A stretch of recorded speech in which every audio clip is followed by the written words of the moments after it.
Welcome to Awaken Your Soul, the show which brings you inspiring, empowering, and sometimes, quite frankly, mind-blowing conversations about life, death, and everything in between. This is a place which will open up your mind and take your soul for a spin. My name is Agnes, and I'm your host. Let's begin this dance.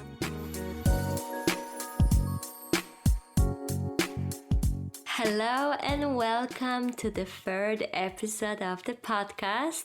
And today I will be talking to a very lovely and inspiring guest. Her name is Leah Zaccaria. And I met Leah a couple of months ago when I saw an announcement about a new yoga studio opening up in my neighborhood. And I got very excited and I reached out, and Leah was so gracious to meet with me and to give me a ground tour of the studio. And I was so taken by the space because it is absolutely beautiful, and it was so nice to talk to Leah, and she was so passionate about sharing her vision for the studio and the vision for creating the community around yoga and meditation and wellness. And the more I learned about her story, the more I felt that there's something very special about this lady. So I jumped on the opportunity to ask her if she would like to be on my podcast and share a little bit more about her life and her journey and how she started with yoga and how she decided to follow that nudge inside her, which led her to a very bold change in her life and in her career, and how she decided to follow that voice inside her and manifested this whole new life. And now Leah is a very successful owner of 2 studios in Seattle and opening the third one here in Venice, California. She's also holding teacher trainings and leadership programs and retreats. She also wrote a book, and she has this beautiful and radiant and very positive energy about her. So I'm very much looking forward for you to listen to this conversation, and hopefully you'll get inspired and maybe you will follow that fire inside you to listen to that voice, which might lead you in a whole new direction. So let's get to the conversation. All right, so we are here with Leah Zaccaria, and I'm so excited, Leah, to welcome you to the Awaken Your Soul podcast and to have this conversation with you. How are you doing today? I'm so good. I'm so happy to be here with you and share this time with you and have a nice connection virtually, right? How we've been doing it for a little bit. And the listeners cannot see you, but we are seeing each other on the Zoom video. And that was the first thing I said to you. You look so beautiful. You're just glowing. I love energy about you. Even in the midst of what we're going through, you're just like radiating this beautiful energy. How do you do that? Well, thank you.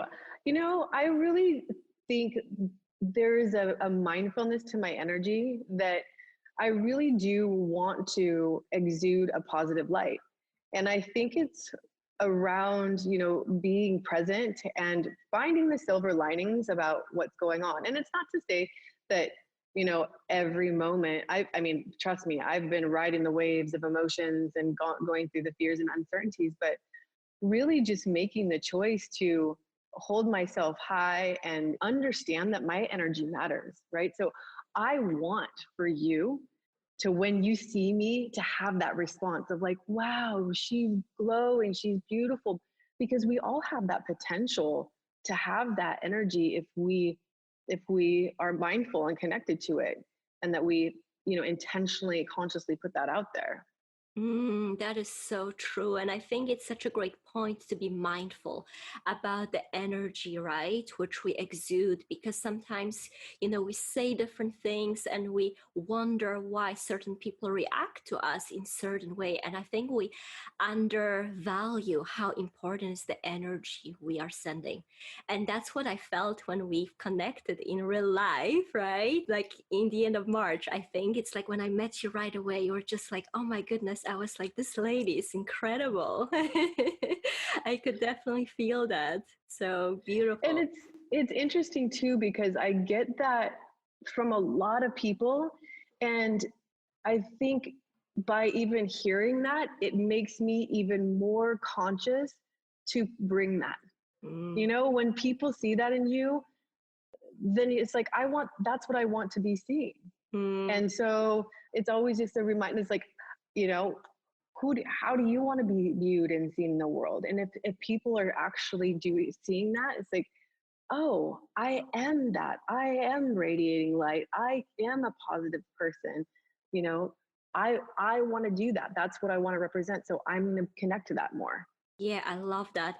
There is that saying that people will forget what you did or what you said, but they will always remember how you made them feel, right? Exactly. Exactly. So that's what I want. I want, when people are in my presence, I want people to leave more inspired. I want them to feel energetically tuned up, Mm. right? I don't, not taken from, not stolen from, but elevated. And I mean, that's my whole vision for everything that I do. So that it's like, and it's also that to me is being authentic, right? So it's like, it's not like I'm just going to step in a yoga room and then, teach all this, love and light, and then go out in the world and, flip somebody off, or, react negatively, or, steal somebody's energy, right? I want to be one entity everywhere I go, as we all, I hope to be, to aspire to, so that we are who we are everywhere. Oh, that is so, so true. And I want to get to what actually brought you here to Venice, right? Because I know that you're in Seattle before. And I want to just talk a little bit about what you're doing here and about your studio and all of that. So you can share that. That would be amazing. Yeah. So it's really a beautiful, interesting story. Ever since I was a little girl, I dreamed of being, near the ocean. That was always like my dream. And even as a young girl, I would say, 10, 12 years old, I told myself I wanted to go to Pepperdine University. And I'd never even been to Malibu. I don't know why. I don't know why I was just so drawn to like wanting to be near the ocean. So, but then through my whole life, I was just with, in partnerships and whatnot that kept me in Seattle. So I never really made it here. And when I went through a really, really traumatic breakup with a longtime partner, there was an email in my inbox that I had saved that was in Venice for a yoga psychology training. And I had always had, in my adult life, attaching onto that young girl dream of coming to California. Well, in my adult life, when I started yoga, one of my yoga teachers was like, Leah, we got to go to Venice. Like, Venice is the mecca of yoga. Like, this is the place. This is Exhale is the best yoga studio. It's where all our teachers, it's all the famous yoga teachers. And so it was on my bucket list to go to Exhale, and Exhale closed. But in my inbox was this training. And I was like, well, it's still Venice. It's still got to be a really awesome yoga place. I'll go for a yoga training. I always wanted to be there. So I went and I came down here and I took the training, and I knew the moment I came here that I was going to fall in love. And I was in a place in my life that I actually could do something with it. So right away I came down and I was like, yep, I need to live here. And I wasn't really intentionally planning on opening another yoga studio, but very quickly I put it out to the social media world and I was like, should I open a studio? And the whole world was like, yes. And so I was like, okay, I guess I need to look and see about opening a yoga studio in Venice. But regardless, I was going to move here and just still run my studios in Seattle. But I knew I wanted to be here. I just didn't know in what capacity.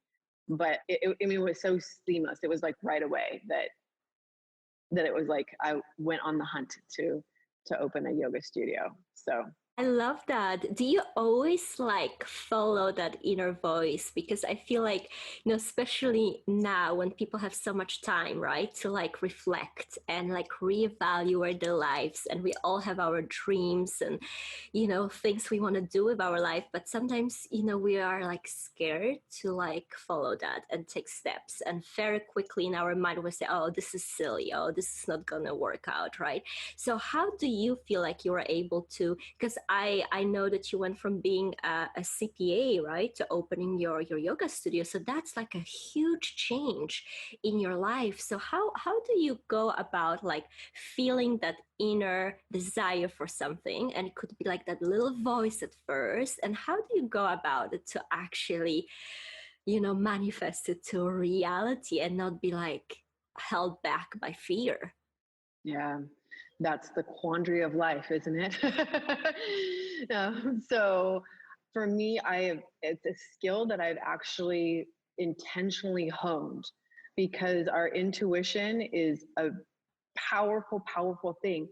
But this is what I've learned: how you tap into your inner wisdom and truly listen to your intuition and that inner whisper is you got to get rid of the distractions.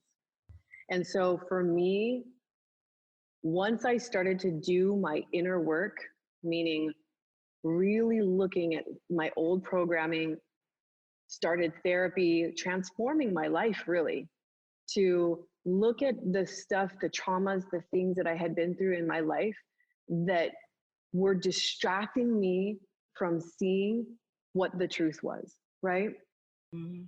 If it is, it's profound, right? So once I, really honed in and started to heal and accept my abandonment issues that I, had all my whole life and, steered so much of my behavior that I could not see or listen to the inner wisdom of my soul because I was in trauma all the time, right? I was in fear all the time, and I was always grasping for these from these things that were always unhealed wounds in my life.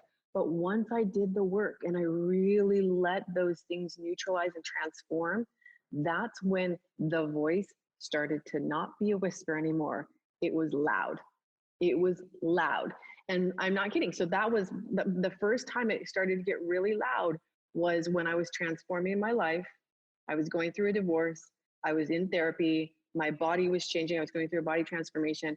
And then all of a sudden, I was, I was working on all these things in my life that were revealing my truth, that all of a sudden it was just like so loud, like someone was screaming in a megaphone, like, do this, like, Leah, go open this yoga studio. My first yoga studio, I was a CPA. I had been a CPA for 15 years. I had been practicing yoga for 2, but it was waking me up, right? It was like totally waking me up.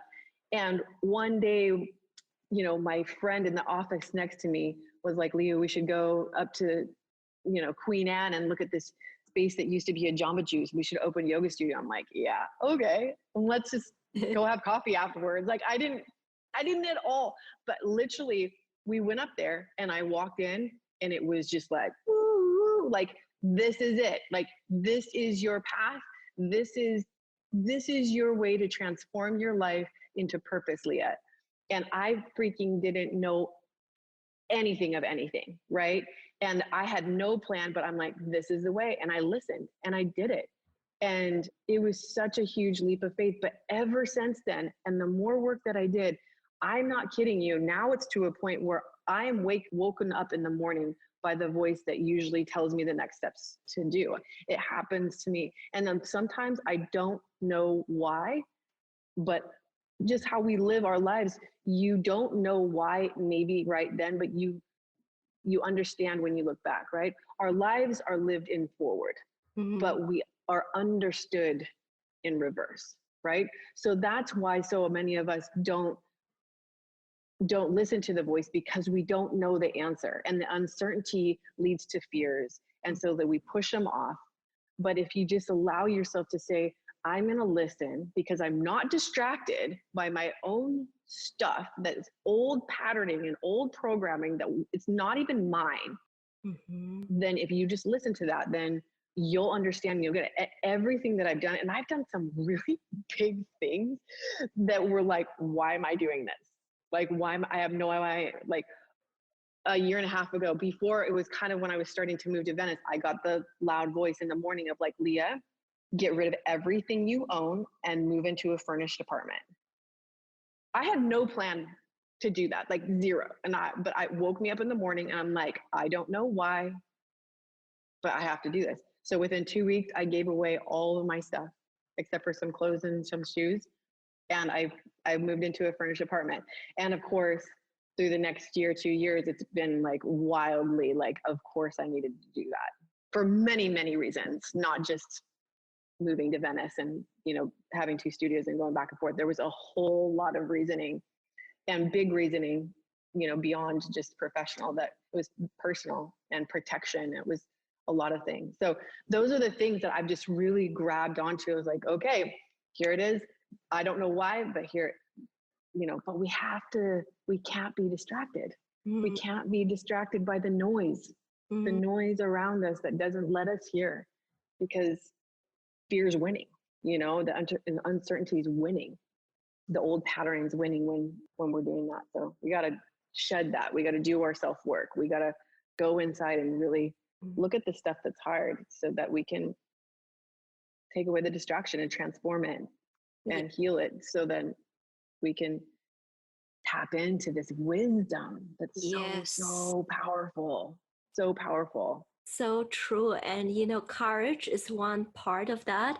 But I think for so many of us, we sometimes feel like we really don't know what's the direction. We don't know what we want to do. But it's what you said. It's like, it will come within, right? Our intuition, our inner wisdom knows what's right for us, even if it doesn't make sense. But we have to be able to learn how to hear it and then acknowledge and listen, right?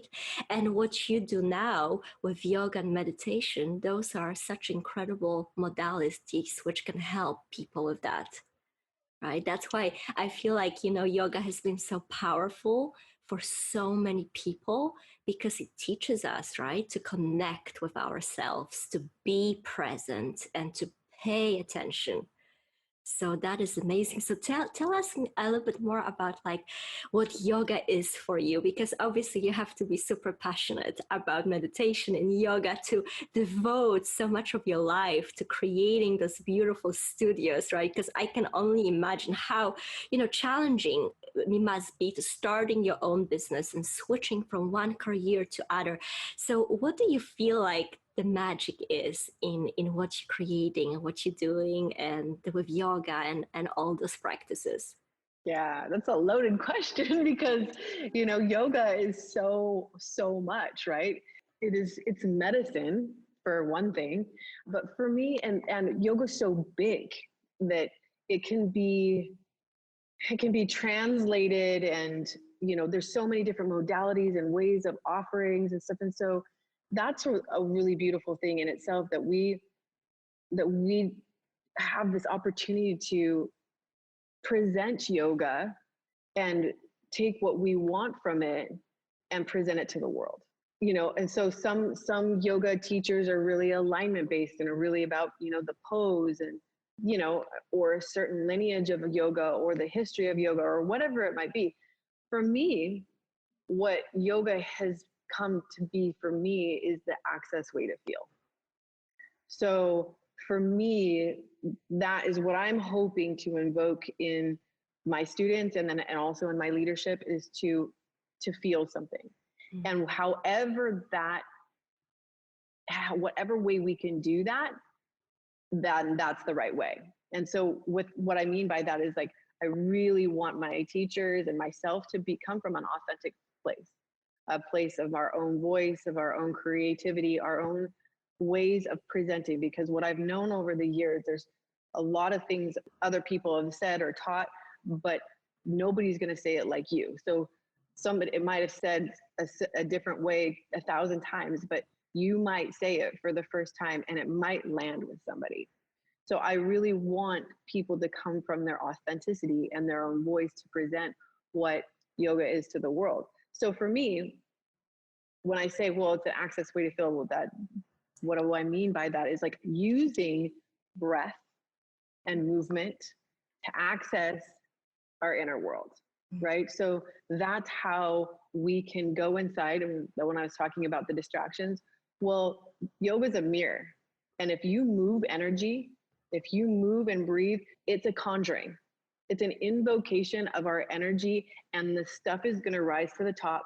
And I see it all the time. The mirror is going to be held up for you, and that's not an easy place. And you yourself can run or you can face it. And you can stay in the practice. You can get extra help if you need to. But when we move energy. And when we move a lot, we draw into our breath. And our breath is the most powerful truth serum that you'll ever have. And it's really the way that's going to help us feel, keep us present, and ultimately just heal us from the inside out. It's literally our life force. So, I mean, first and foremost, this is just a breath practice, breathing and moving to shift energy so that we can feel the stuff that we need to feel to transform into our most authentic self. So that's why I present it that way, like come from a place of authenticity, because that's going to encourage students to want to be authentic as well. Like and it's vulnerable. It's like raw vulnerable. Like let yourself be seen, show up in your shit, like whatever that is. And it's okay. And we can mess up and we don't have to be perfect, but just be who you are. And that is where we're going to connect to one another, because that's the humanness. I really am not into like doing the pose perfectly right? Because that's just, and there's nothing wrong with that if that's how you teach that way. But for me, I'm going beyond that perfection of a shape to get deeper in to yourself so that you can show up authentically and be who you are. That is so beautiful. I'm so glad, Leah, that you said that because, with my background, I spent like over 20 years being a professional ballroom competitor. And, it was like majority of those years, it was about how to make all those movements perfect, how the technique can be so good. So I can get to those, first places. And it was not until the end of my career when it shifted. It wasn't about the perfection. It's about like truly connecting with who I am and expressing and being moved by the music and to feel the movement and to connect with my partner and the audience. But it took me 20 years to get to that point. So it's definitely a journey. And I'm so glad that you do have such an approach for yoga, because I wish that, more people will do yoga. But I feel like what's so intimidating for people is that they think it's all about that perfect pose. And if they cannot bend backwards in a pretzel, then I cannot do yoga, right? There's no. That's such a little part. And if you wanna become that, that's wonderful. But no, that's not what yoga is all about. So I'm so excited for the studio to open. I got a chance to see it, and oh my goodness, I can't wait. It's so beautiful. And tell us a little bit more about that studio you're opening in Venice, right? And the vision for the studio, because when you share that with me, you had that sparkle in your eyes where I could feel like, okay, this is not just another yoga studio. There's so much more about your vision, and I'm so excited for people being able to become part of it. So if you can like share that vision of that specific studio. Yeah, I just even get gleefully lit up just thinking about this story. It's the greatest manifestation of my life, actually. So, as I previously told you in my story, is I wanted to come down to Venice and go to exhale, the mecca, the place, right? So, when I started looking for yoga studios, I was like, does Venice actually need a yet another yoga studio, right?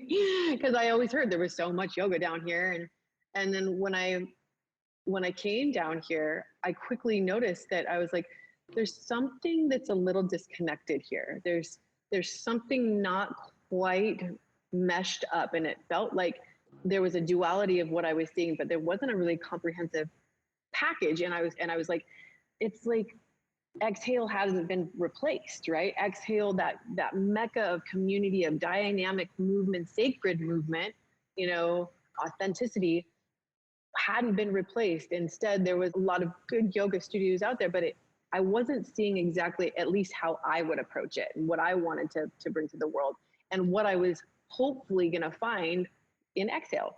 So when I started my quest to look for yoga studios, I just kept saying, I want to be the next Exhale. I want to be the next Exhale, because that was the place, the go-to place that everybody fell in love with yoga. So when I said that, I just meant like energetically, like I wanted to bring back that space. So over a year and a half, I went to like all kinds of yoga studios all through Venice and Santa Monica. I didn't go too deep. I went to some and a few in other places of LA, but you know, I knew I wanted to be in Santa Monica, Venice area, but I knew Venice, but I was going to be open to Santa Monica. Anyway, so I checked all that out, and I was just like, okay, this is it. I've seen all these studios. I need to make myself known in the LA market, so I'm going to start teaching.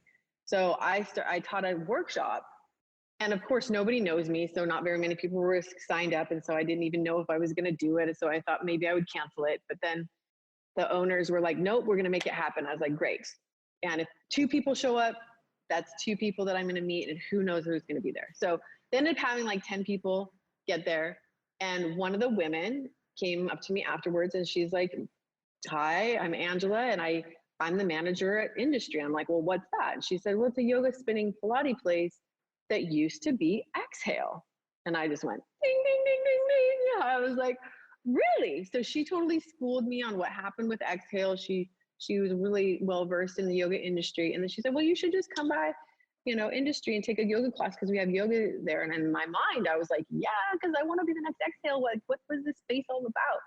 So the very next week I went, and see, these are the signposts, right? These are the intuitive little signposts and the signs from the universe. So like, I put that out there every day, almost every day. I said, I want to be the next Exhale. And then I came to the studio the very next week and took a yoga class, and I walked in and I was like, whoa, this place is amazing. And it's my brand. Like, it was like, I would build a studio that looked like this. And then I went and I took the yoga class, and there wasn't very many people in class. It was heavily geared towards spinning and like spin TV. And I was like, I wonder how this is going to work. And then the next week, no, the next week I was getting back on the plane to go back to Seattle, and I got an email from Industry, and I almost brushed it by. I think it was just like a ad or a marketing thing, but I was like, no, read it. And it was like, Industry is closing. And I just like literally almost fell over. Like, I was just like, oh my gosh. I said I wanted to be the next Exhale. I didn't literally think that it was going to be the space of Exhale. So literally, I sent an email as I was getting on the plane back to Seattle. I get off the plane in Seattle. I open up that email, and it was the same woman that I met at my workshop. And she's like, I can introduce you to the landlord. And I was literally introduced to the landlord within hours of the announcement of this place closing. And I was in negotiations for 8 months actually to get this place. And it was a lot of effort to get it, but it's going to be magical. It's what I've always dreamed about. And it's interesting because when 2020 started, I had a woman who was an energy healer came into my studio, and she said, my guides came to me and they told me that you need to be prepared for 2020, that you are going to be an important person that needs to be ready for what's going to happen. And because it's a year of course correction. And I didn't know what that meant. And of course I was thinking more personally of like, yeah, I'm course correcting some things in my life and what I want to bring to the table for yoga. But whoa, like this is global, Mm. right? This is now global. So then the pandemic hits, right? And I'm like, this is way bigger, right? This is way bigger than yoga. This is way bigger than me. This is a global course correction. And I seriously feel like I have been on standby, on ready to facilitate this new world that we're going to be in, because my goal and my vision for this place is to be a place of connection. Of our priorities are going to be so different at the end of this, and I think we are going to appreciate human connection more than ever, and we're going to want to sit with people and be around people. But it's so beautiful because this space is giant too, so we won't be on top of each other, so people will feel safe here, and and be able to come into the studio and feel safe, and but also be able to have a connection, because there's 3 rooms here. There's a really big lobby. I want people to be able to sit here and be here and commune and drink tea and have conversations and really connect. And that was the thing that I couldn't find here. That's what was missing. And so, and just all different modalities. So I have 3 rooms, one heated, one unheated, and one that's going to be for trainings and slower modalities, sound healing, right? Nidra, all the things. Like, I want it all here to experience everything. So if you want to take a power vinyasa class, you can, and then you can take a shower or hit the beach and then come back and take a restorative class, or get have a sound bath. Like, I want this to be a place where people feel it's a temple, it's a sacred space. And the people that I'm down here with, we really felt like we were coming down here to guard this space, to have it ready for when this is over, because it's going to be important and it's going to be magical. Again, that's an intuitive thing that I know from the depths of my bones, but I couldn't tell you exactly why, but I just know. And that's why I've continued. Like, I'm continuing. I'm doing all of the measures, everything that it's taking to make certain that I can continue this vision, because it's going to be important. So important, it's so true. It's like, I'm so happy that you've listened to that voice inside, and you are creating such incredible space for people, because like you said, when this is over, people gonna so need it. And that sense of community, that's what I was so excited when you were sharing that vision with me when we met. And it was like, it's so true. I feel like people are so disconnected, and having a place like that where they can have those beautiful modalities to really take care of their mind, their body, and their soul, and to connect with each other and be in a high vibration energy and high vibration activity. This is just like, it's amazing. I can't wait for the studio to open, and I'm so honored to also be part of it and be able Yes. to teach in your school. And I think it's just going to do so much for people. So I really want to honor you for doing that and going through this difficult time, because you were ready to open, right? Mm-hmm. When this whole thing happened. So Yeah, I was in the air when, like I said, and when it was a week before grand opening when the orders came down that I had to postpone. So yeah, I've been ready, and I've just been put on pause. And again, I had to go through my own disappointment and grief around that, and acceptance around that. But I just keep continuing every single day, and I keep leading with vision, and intuitively it still just feels like the right thing to do. And I'm getting support. Like, I've been, asking for help, and people are working with me to make sure that I can, because the landscape of the economy is different now. Everything's different now. So, but there's still one thing that I know for certain, is that yoga still needs to be here. And yoga has been a saving grace for people through this anyway. But I mean, for people to be able to come out of their house and actually be in the physical energy exchange, I think people are going to understand that more than ever, that yes, online is great, and there's a thank goodness we had that, right? But oh my gosh, there's nothing that can replace the human contact and the energy exchange when we're in front of people. Mhm. So I think people are going to appreciate that even more on the other side of this. So So true. And I will attach all the links so people can find the studio and can get ready to come and take classes. And just I want to finish with a last thing because you have a unique name of that yoga studio. So yeah. what is the name and what does it mean? So Shefa Yoga Venice, Shefa means several things actually, but the main root of why I chose it is Shefa means abundance in Hebrew. It also means divine light and flow in a Spanish dialect, and to recover and heal in Arabic. So it's like the perfect word. I goosebumps. I mean, amazing. Leah, I mean, you did an incredible job picking that name, or you received that name.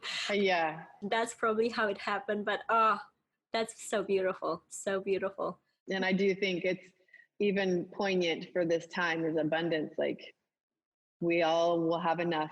We are enough. Mm. It's going to be okay. So we're going to get through it. That's such a beautiful message. Thank you. Thank you for being such a beautiful soul with such a beautiful vision and creating this gift to people. And I can't wait for it to be open and to support you and to create community together. And it's been such a pleasure to talk to you. And I really wish people could see us because you're just radiating. You had just this beautiful glow about you, and inspiring. So thank you for Thank you. It's been such a joy to talk with you. I mean, I'm so glad that we met, and again, that was kind of happenstance too, and very cosmic as well. Like when you reached out to me, that again, intuitively was like, I got to meet this woman. Your energy pulled to me as well. So it's going to be an honor to work with you. And I'm so happy that you're going to be here. Thank you so much. Thank you so much, Leah. And again, let's invite everybody to come into Shefa Venice when it's open. It's absolutely gorgeous space. It's like it's beautiful, but even more importantly, you feel the vibration, and it's like you said, it's a sacred space, and I feel it can be very healing for people just being in the space. So excited. Thank you so much, Leah, again. Thank you.